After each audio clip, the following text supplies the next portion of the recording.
Hello and welcome to another Ancient Warfare Answers.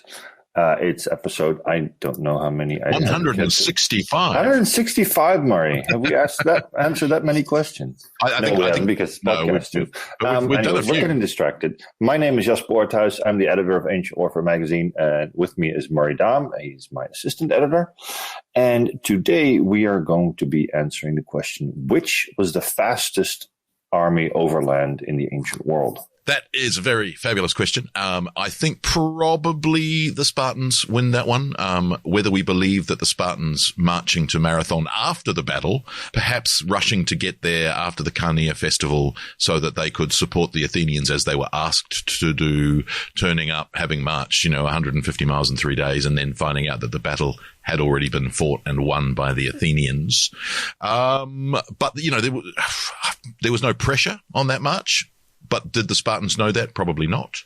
The Athenians obviously marching back to Athens after the Battle of Marathon to be there before the Persian fleet arrived off the Piraeus probably is a bit more impressive in the sense that they did the march after they fought a battle. So, and again, at the Battle of Marathon, according to Herodotus, they ran for a mile to get to the Persian army. That's explicit in Book 6 of Herodotus, and no one believes that.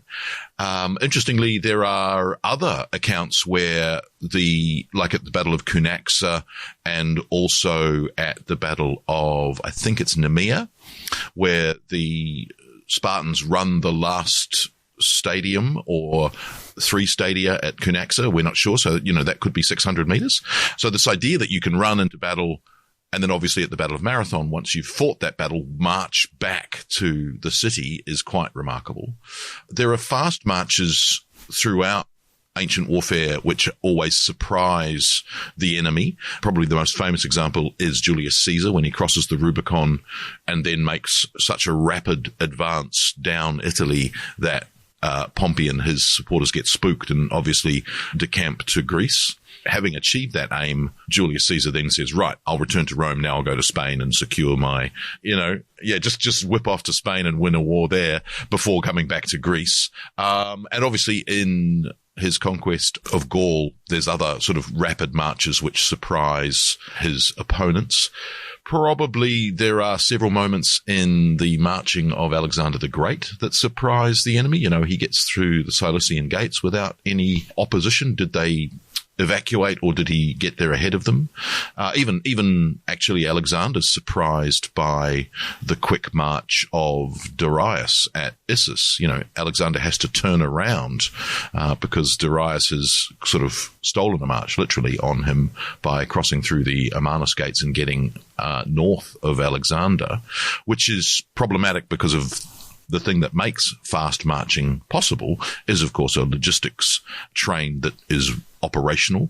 We have, Alexander's is amazing because he has such a long train of logistics, which is able to keep the army supplied for its entire advance to Babylon and beyond, whereas other armies very much forage off the land. When you look at the retreat of the 10,000 after the Battle of Cunaxa, they're not marching rapidly necessarily, although there are moments of rapid marching as they get beyond Tissaphernes and others. There's also stratagems to, pretend that you're still there by lighting campfires and then decamping during the night. There is rapid marching, but that's not the only part of it. It's funny. I mean, when you think about Hannibal's march over the Alps, it's not so much that he was doing it quickly, that he was doing it at all was the thing that really made the surprise. And almost, Hannibal's marching over the Alps. You've got to think someone must have told the Romans that Hannibal was marching and was coming, and that they just didn't believe it. And that when they were hearing that he was coming through the Alps, their response was not, right, well, we'll be prepared. It was, no, that can't be true. You get that kind of idea as well. Before the Battle of Leuctra, one of the things that seems to be emphasized is Cleombrotus is essentially in a position to enter Boeotia via Chaeronea, and that's blocked by Epaminondas. And so Cleombrotus then does a very circuitous route marching over, I think we're explicitly told that he marches over unexpected ways, so that when he arrives at Leuctra, it's actually almost unexpected. So it's not rapid to the point of being marching however many miles or kilometers in a day, but it's rapid in the sense that it's unexpected and they arrive somewhere where they were not expected to be that quickly. You get that also in the Peloponnesian War at several points in time, where armies arrive where they're not expected to be, and they are able to establish a position that can't be attacked by the enemy. So there's all sorts of campaigns in that regard that sort of tick those boxes. But I think in terms of speed, I would probably rank Marathon more impressive than any other, simply because the Athenians have fought a battle first and then marched a marathon afterwards. And obviously we still have the word marathon because of that, because of the 26 miles / 42 kilometers that you have to, make your way back having fought a battle. And none of these marathon runners fight a battle first, obviously. You basically pick a fight with the guy next to you at the beginning of the marathon starting line, have a bit of fisticuffs, then run a marathon. Then it's sprint a mile and then go, right, now we'll run. And, you might come last, but you're like, yeah, but we did it authentically. We fought a battle and we, ran a mile first to warm up a bit, and then we ran the marathon. Yeah, it's an interesting one, because I think the most impressive march is Alexander's in terms of how far they marched and how impressive that logistics chain was, as opposed to living off the land, which is essentially what the March of the 10,000 did, getting out of Persia after the Battle of Cunaxa.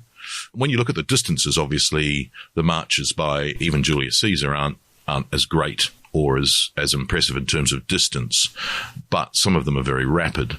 I think it's an interesting one, because down to Spain from Italy, that's probably a return march. That's probably 3,000-4,000 kilometers. I think it's interesting because it's almost like he spooks Pompey so much that Pompey has to leave. He vacates Italy and then goes off to Spain, sort of almost secure in the fact that he knows Pompey's not going to come back. That even though he's now vacated Italy and Italy's there for Pompey if Pompey wants it, it's like, no, I know Pompey's so spooked and so cautious, there's no way he's going to come back in while I'm in Spain, which is impressive in itself. And it's so quickly and so intimidating in Spain that goes off without a hitch real quick. Yeah. It's that funny thing of being where your enemy doesn't expect you to be, in a time frame that they couldn't possibly imagine. It essentially completely ruins the morale of your enemy. So there's certainly something to be said for that kind of rapid marching. When you get examples like the Zulus under Shaka, who can march 40 miles and fight a battle at the end of it, as opposed to, I don't think the Athenians would have been up to much chop if the Persians said, right, let's land. No, please. I've always wondered that, there's a sort of idea that they appear over the crest of a hill and the Persian fleet sees them coming. And you're like, well, the distances between, Athens and Piraeus, how good is their eyesight? How far away do they need to be seen by the Persian fleet? So, and what are they going to do? They're sort of standing there in battle array, actually completely exhausted and blown. And so if the Persians had done anything, they wouldn't be able to move anymore. It's hard to know. But I think the impressive thing about some of the feats of, and it's funny because we look at them from an athletics perspective and say that's not possible. But the interesting thing in the sources is it's not the athletics that they emphasize. It's the sort of the legend of the story that they did. The charge of a mile. We sort of see them running pell-mell, and you're like, well, no, this is hoplites running in formation. They're shuffling at speed. They're not full on sprinting. That's just Hollywood. That's ruined it for us. As with so many things. On that note, if you want to ask us more questions, or so just support us in doing these podcasts, we would invite you to support us on Patreon, patreon.com/Ancient Warfare Podcast. And if you'd like to continue the debate, you can do so on RomanArmyTalk.com, where we'll actually set up a separate forum for Ancient Warfare and the podcast. So join us there, and thank you for this one, Murray. Pleasure.